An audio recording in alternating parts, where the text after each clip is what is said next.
हमें याद दिलाते हैं कि इस कलयुग से पहले मानव शिक्षित नहीं था और बहुत अच्छा जीवन निर्वाह कर रहे थे। अब शिक्षित है लेकिन चैन किसी को नहीं। माया की हवस इतनी बढ़ गई, इसका कोई अंत नहीं रहा। और माया इकट्ठा करने के लिए कहाँ तक सतर गिर सकता है जीव के करैक्टर का, इसका भी कोई पैमाना नहीं रहा। शर्म लाज रही नहीं, न्याय रहा नहीं। गांव में पंचायत न्याय कर दिया करती, इतना अच्छा न्याय कर देते थे वो पुण्यात्मा निष्पक्ष भाव से, और गांव में एक शांति बनी रहती थी। नगर में ऐसे ही होता था। तो कहने का भाव ये है इस दास का कि जो अब ये शिक्षा हमें प्राप्त हुई है ये हमारी विनाशक है। परमाणु बम बना लिए, आकाश में उड़ने की प्रवृत्ति होगी, जहाज बना लिए, धक्के खाते अंडे बता इस जहाज जाम के अकेला टूट गया। जो संसारिक काल प्रेरणा से जो हमारी सोच है उसके आधार से तो बेशक मानव ने कितनी प्रोग्रेस कर ली हो, परंतु मनुष्य जीवन का जो मुख्य उद्देश्य था उसमें ये मान्य हो चुका है। क्योंकि अब नास्तिकता चरम सीमा पर जाने वाली है, जैसे पूरा चीन राष्ट्र नास्तिक हो चुका है। और यो संयुक्त राष्ट्र जिसको, और ये रूस वगैरह, इसका पूरा का पूरा उसका ग्रुप वो नास्तिक हो गया। इसका कारण क्या है कि परमात्मा की साधना ना करने से, सत साधना ना मिलने से मनुष्य को परमात्मा से लाभ मिलना बंद हो गया, जिस कारण से उसने मान लिया प्रभु है ही नहीं। और इसका मूल कारण है ये नकली गुरु, ये झूठे गुरु, झूठे आचार्य, जिनको कह का पता नहीं आध्यात्मिक मार्ग का, और ये गुरु बने बैठे, जनता का नाश कर दिया, भक्तों को उनको बर्बाद कर दिया। तो कहने का भाव यह है कि भले ही हमने ये सोच लिया हो कि मानव ने बहुत तरक्की कर ली, ये खाक तरक्की कर ली, 2 वर्ष वर्षा ना हो परमात्मा दया ना करें, ये जहाज, इनके हेलीकॉप्टर, ये कंप्यूटर, ये यही खड़े पड़े पड़े जर लग गए इनमें, कोई इनको यूज कर लिया नहीं पावे। तो हमारी यह भूल है, इस अध्यात्म ज्ञान से ये भूल समाप्त होगी। तो उद्देश्य ये है दास का कहने का कि जो शिक्षा परमात्मा ने ये देनी पड़ी, अब नहीं इस शिक्षा का अभी तक परमात्मा ने प्रचार नहीं होने दिया, कि पहले से ही नास्तिक हो जाते ये लोग। अब 50% आबादी मनुष्य जीवन मानव आस्तिक रह गया है, और वो पिछले संस्कार वश ही परमात्मा की चाह में भटक रहा है। उसको सही दिशा ना मिलने से ये काल के दूत, ऋषि, महर्षि, नकली गुरु, जिनको अपने सदग्रंथों का ज्ञान नहीं, इनके जाकर फंस जाते, और वहाँ से भी अब वो छिक चुके हैं, वहाँ से भी वो थक चुके हैं, हार चुके हैं, क्योंकि परमात्मा से लाभ उनको मिला नहीं। और वहाँ भी अब नास्तिकता पनपने लगी है। अब ये क्रिटिकल स्टेज आ रही है मानव की बिगड़ने और बढ़ने की। एक बार ये दास पूना गया था, हमारा एक सेवक है, तो वापस जहाज से आ रहे थे हम 2 जने। जो ही हवाई जहाज स्टार्ट हुआ, हमारा स्वाभाविक नियम है प्रभु का, उनके साधना में, जब भी हम सफ़र घर से निकलते हैं या कोई सफ़र गाड़ी में करते हैं या वैसे पैदल चलते हैं या किसी जैसे यान में चले, तो हमने जो ही वायुयान फ्लाइट करने लगा, हमने अपना मंगलाचरण शुरू किया।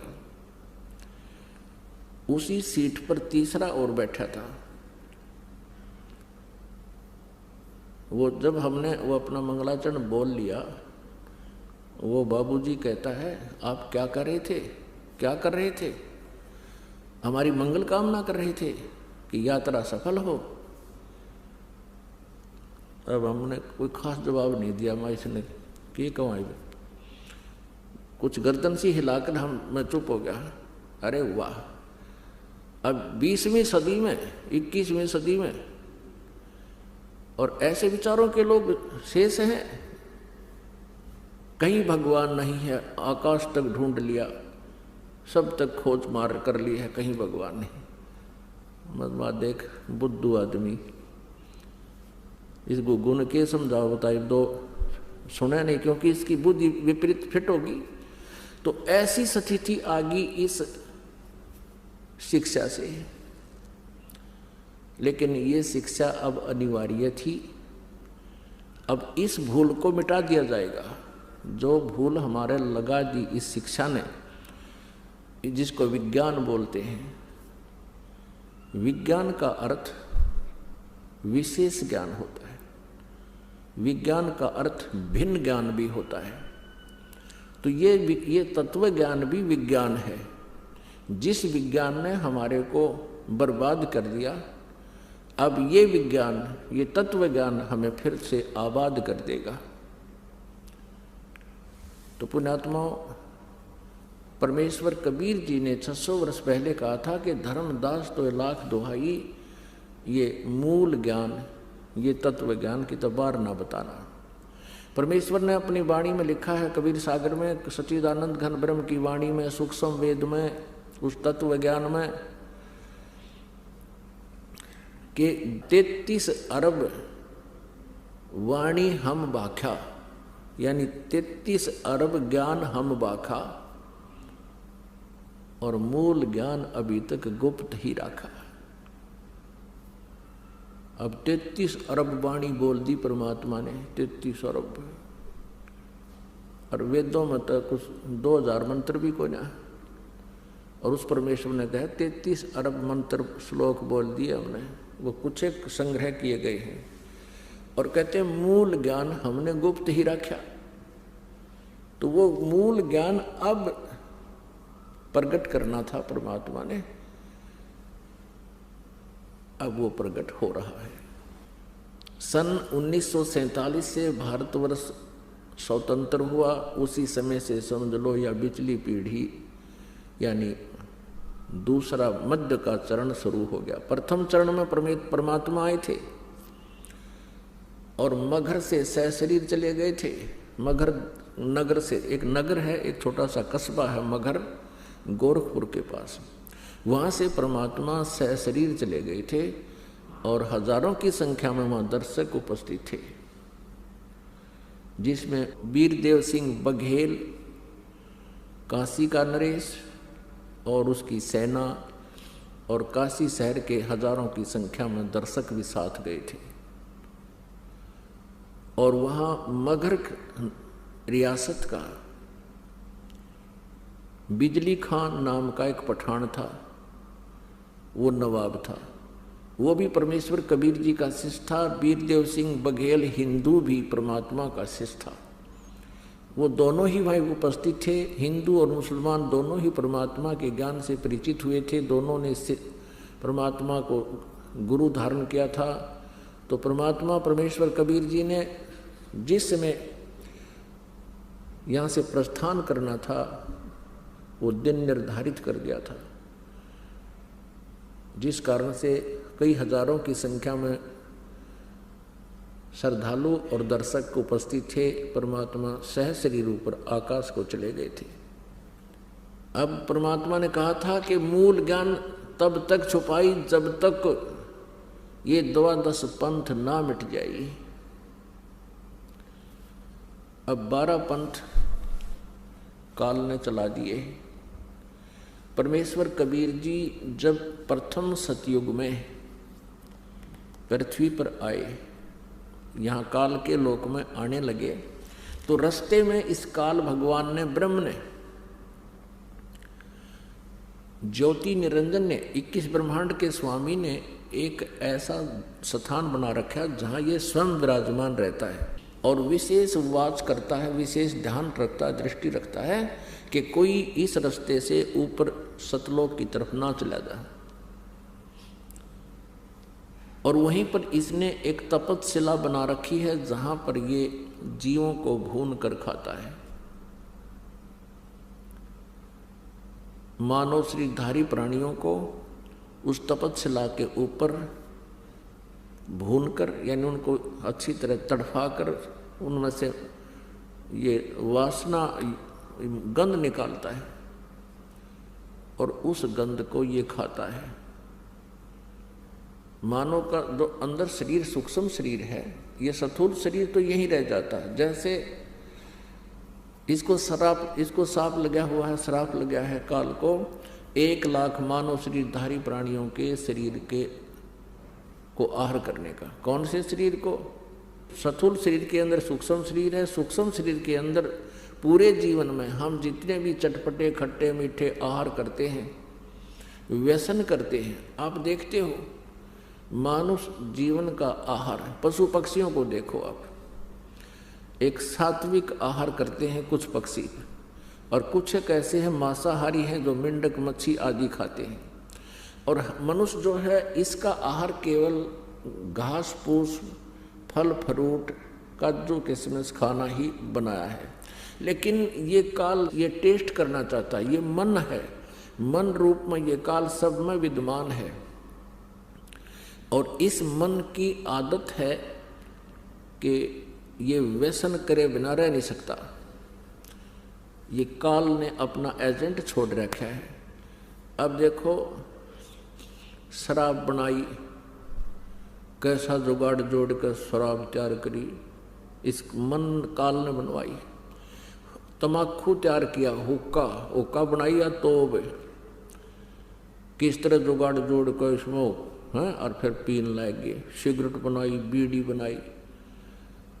बताइए, इस तमाकू के सेवन से ना तो शरीर पुष्ट होता, हानि अवश्य करता है, लेकिन ये इसलिए करवाता है कि इस सूक्ष्म शरीर में, इस स्थूल शरीर के माध्यम से किए हुए व्यसन और ये आहार सूक्ष्म शरीर के अंदर इनकी सूक्ष्म वासना डिपॉजिट हो जाती है।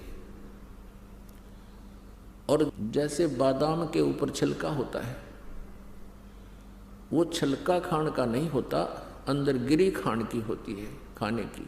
तो ऐसे ही ये स्थूल शरीर तो बादाम का छिलका समझो, इसके अंदर एक सूक्ष्म शरीर है।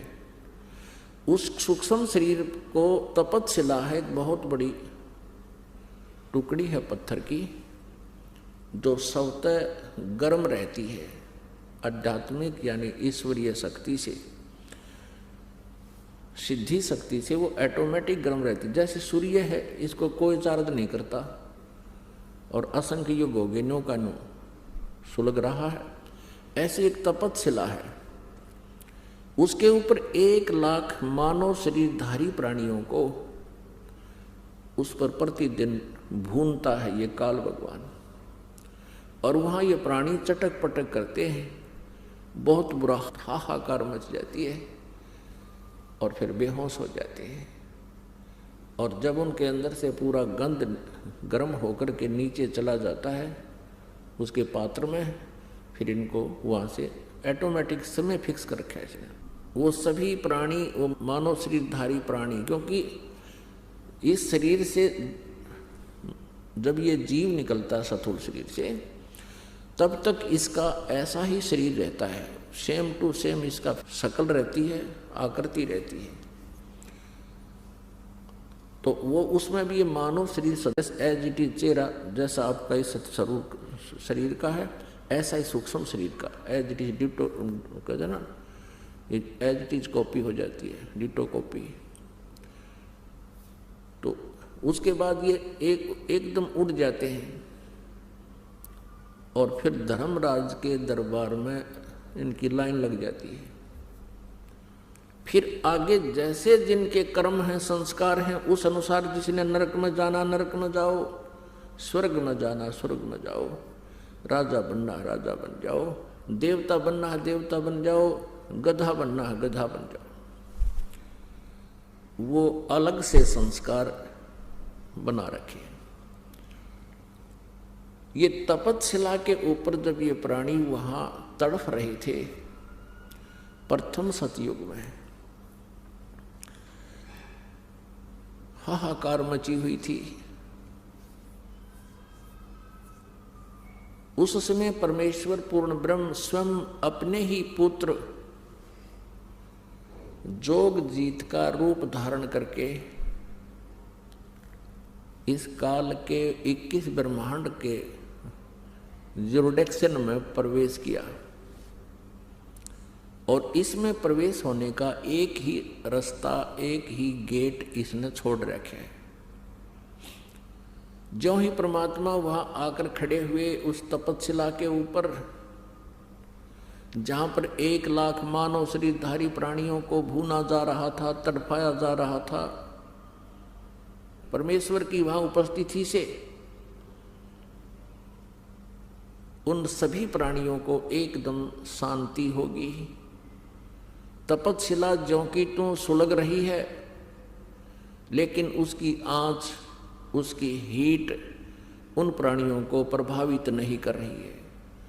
जब वो प्रभावित नहीं हो रहे हैं, उनको कोई पीड़ा नहीं है, तो एकदम वो सब बैठ गए और सामने क्या देखते हैं? एक चांद सा चेहरा, वो परमेश्वर खड़े हैं। अब सभी प्राणियों को आभास हो गया कि ये भगवान आ गए हैं, तभी तो हम शांत होगी, हमारे कोई जलन रही नहीं अग्नि की। सभी ने करबद्ध होकर कहा, हे प्रभु, हम ये कौन से पाप का दंड भोग रहे हैं? तब परमेश्वर ने उनको बताया कि ये जो तुम दंड भोग रहे हो, ये तुम्हारा इस काल के लोक में किया हुआ कर्म का दंड नहीं, ये तुमने सतलोक में, उस सनातन परम धाम में, शाश्वत स्थान में एक ऐसा घोर अपराध किया था जिसका दंड तुम यहां भी भोग रहे हो, और इसके बाद फिर तुम जाओगे 84 लाख योनियों में गधे कुत्ते सूअर बनोगे। उसी पाप के कारण तुम यहां फंसकर ये कष्ट उठा रहे हो।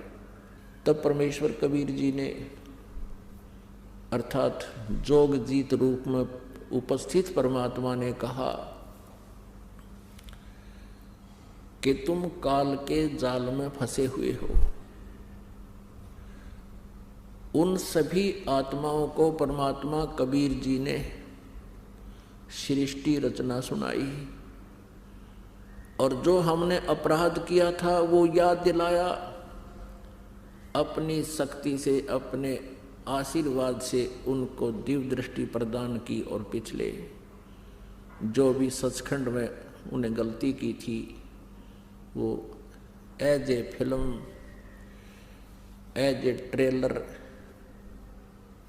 वो बैकग्राउंड दिखाई दी। सभी ने अपनी गलती को स्वीकारा और कान पकड़ा, हाथ जोड़े, हे प्रभु हमसे गलती बन गई, घोर अपराध किया हमने, और ये कष्ट जो हमें दिया जा रहा है ये भी कम है उस अपराध के प्रतिफल में। हे भगवान हमें बचा लो काल के जाल से, हमें यहाँ से ले चलो सतलोक में, या तो दुख ही दुख है। अपनात्माओं, जब तक ये प्राणी यहाँ इस माहौल में सेट हो रहा है तो इसको कोई प्रॉब्लम नहीं।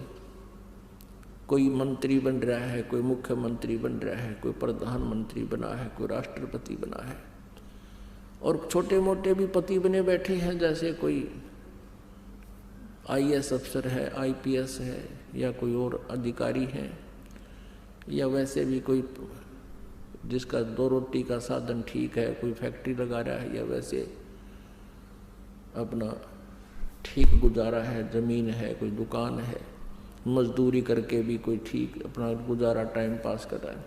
तो इस माहौल को वो बिल्कुल अच्छा मान रहा है। अब अच्छा तो मानेगा क्योंकि ये जीव संज्ञा में है और जीव की इतनी ही सोच है। अब पीव आता है, परमेश्वर आता है और हमें वो याद दिलाता है कि इस झूठे सुख को सुख कहे तू मान रहा मनमोद, ये सकल चबीना काल का, कुछ मुख में कुछ गोद। तो यहां तो परमात्मा कितना ज्ञान देते हैं, हमारा बहुत ही कम गले उतरता है। और जब हम कष्ट में होते हैं, जब हमारे ऊपर आपत्ति होती है फिर हम स्वीकार करते हैं, जैसा भी उनको मार्गदर्शन दिया जाता है वो स्वीकार कर लेता है। अब जैसे कोई किसी देव की पूजा करता है, जैसे अपने हिंदू धर्म के अंदर बहुत से अब देवों की पूजा करते हैं या अपने इष्टदामों की पूजा करते हैं, उनको यदि आज ये कहा जाए कि ये साधना तुम्हारी ठीक नहीं है, ये आपको हानि करेगी, मोक्षदायक नहीं है, शास्त्र अनुकूल नहीं है, तो वो मानता नहीं। वो क्या सोचता है, उसने कैसा अपना पैमाना बना रखा है आध्यात्मिक लाभ को तोलने मापने का। अब जैसे पिछले संस्कार पुण्य के आधार से आज किसी प्राणी की अच्छी पोस्ट है, अच्छी संतान है और संतान की भी अच्छी नौकरी सेट हो गई है और उनका भी अच्छा गुजारा है, तो वो ये मान बैठा है कि जो पूजाएं हम कर रहे हैं, क्योंकि आपको बताया कि 50% अभी भी आस्तिक व्यक्ति हैं और वही 50% आस्तिक व्यक्ति कहीं ना कहीं परमात्मा के लिए कोई ना कोई अवश्य साधन करता है, क्योंकि आत्मा परमात्मा के बिना रह नहीं सकती है। जो नास्तिक हो गए हैं उनको कोई याद दिलाने वाला ही नहीं है और वो थक चुके हैं कि भगवान है नहीं, क्योंकि साधना शास्त्र विरुद्ध करके आध्यात्मिक लाभ से वंचित रहे, जिस कारण से वो नास्तिक हो गए। आस्तिक व्यक्तियों के लिए कहा जा रहा है कि वो ये सोच रहे हैं कि हम जो भी पूजाएं करते हैं, जैसे किसी ने हनुमान का व्रत रख लिया, मंगलवार का 100 रुपये का प्रसाद बांट दिया, 6 महीने में इष्ट धाम पर मत्था टेक आए, जन्माष्टमी का त्योहार मना लिया, होली और दिवाली में नाच कूद लिए और एक गायत्री मंत्र का जाप कर लिया या कोई और छोटे मोटे स्तोत्र 2-4 बार कर लिए। वो ये सोच रहा है कि ये सुख मुझे इनसे प्राप्त हो रहा है, और फिर उन पर आपत्ति जब आ जाती है और उनकी दुर्गति प्रारंभ होती है, वो जो साधना कर रहा था उससे तो कोई लाभ हुआ नहीं, फिर वो कहाँ जाते हैं, किसी संत या किसी स्थान पर जाते हैं जिसके विषय में ये सुना हुआ होता है कि वहाँ जाते सुखी होता है। अब वहाँ भी मत्था टेकने जाते हैं, कितने जाटी के डंडी के धागा बांधने जाते हैं। अब वहाँ भी जब वो धक्के खा लेते हैं, कोई आराम नहीं होता और दुर्गति चरम सीमा पर होती है, उस समय कोई संत उनको मिलता है और वो फिर कहता है कि तुम ये साधना त्यागनी पड़ेगी और जैसे हम बताएंगे ऐसे करना होगा, तो वो तुरंत मान जाते हैं, जैसा आप कहोगे वैसा ही कर लेंगे। क्योंकि जिन पूजाओं को वो फाइनल मान रहे थे, सही मान रहे थे, जब तक पूर्व जन्म का शुभ संस्कार साथ रहा तो मौज माच रही थी, और जब वो बैटरी डिस्चार्ज हो ली, आगे चार्जर ठीक लगा नहीं, यानी शास्त्र अनुकूल साधना मिली नहीं, और पूर्व जन्म जन्मांतर के कोई शुभ संस्कार इकट्ठे थे, वह बैटरी चार्ज थी। अब वो चार्जर ठीक ना लगने से वो पूर्व जन्म की बैटरी डिस्चार्ज होगी, वो पुण्य समाप्त हो गए। और जब तक वो बैटरी चार्ज थी इन्वर्टर की, चार्जर बेशक मत लाओ, तो भी वो अपना काम प्रॉपर कर रही होती है, ट्यूब भी जग रही होती है, पंखा भी चल रहा होता है, बस नो प्रॉब्लम। और किसी बुद्धिमान को पता है कि तुम चार्जर लगाओ, तुम्हारा चार्जर नहीं लगा है, वो मान जाते हैं तो उनकी बैटरी ठीक चार्ज होती रहती है, फिर आपत्ति नहीं आती समय आने पर। और जो नहीं मानते हैं वो कहते हैं नहीं ठीक है, हमारी बैटरी ठीक चल रही है, तो वो अनजान है। और जब वो पूर्व जन्म के संस्कार समाप्त हो जाएंगे उसके तुरंत बाद